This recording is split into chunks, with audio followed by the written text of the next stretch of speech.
గాలి జనార్దన్ రెడ్డి ఇటీవలే తన కూతురు పెళ్లి అబ్బురుపరిచే విధంగా చేసి వార్తల్లోకెక్కిన మాజీ బీజేపీ నేత గాలి.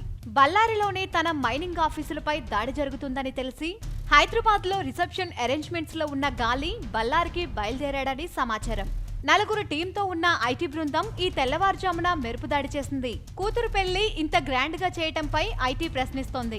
ఈ నోట్ల రద్దుతో సామాన్యుడు అష్టకష్టాలు పడుతుంటే ఒకప్పటి రూలింగ్ పార్టీ మెంబర్ అయిన గాలి జనార్దన్ రెడ్డి తన కూతురు పెళ్లి ఇంత గ్రాండ్ గా జరుగుతున్నా పట్టించుకోరా అని అటు ఆప్ టీఎంసీ పార్టీలు పార్లమెంట్ లో లేవనెత్తిన విషయం అందరికీ తెలిసిందే. అటు సామాన్యుడు కూడా ఒకంత షాక్ అయిన విషయమే. 5,000 మంది గెస్ట్, వజ్రాలు పొదిగిన నగలు, విజయనగర్ ఎంపైర్ సెట్, టాప్ సినీ తారల డాన్స్లతో దాదాపు 100 కోట్లకు పైగా ఖర్చు అని అంచనా ఉంటే గాలి మాత్రం 30 కోట్లు అని ఐటీ శాఖకు రిపోర్ట్ చేశాడని సమాచారం. అయితే దీనిపై వివరణ రాబడుతున్నట్లు, ఇకపై ఇన్వెస్టిగేషన్స్ కొనసాగుతాయి అని కూడా చెప్పినట్లు సమాచారం.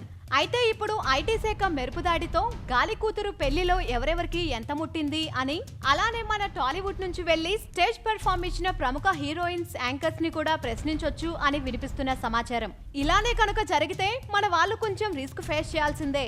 అంతా ప్రాంప్ట్ గా జరిగితే కనుక ఎటువంటి ఇబ్బందులు ఉండనే ఉండవు. Let's wait and see. Stay tuned for updates.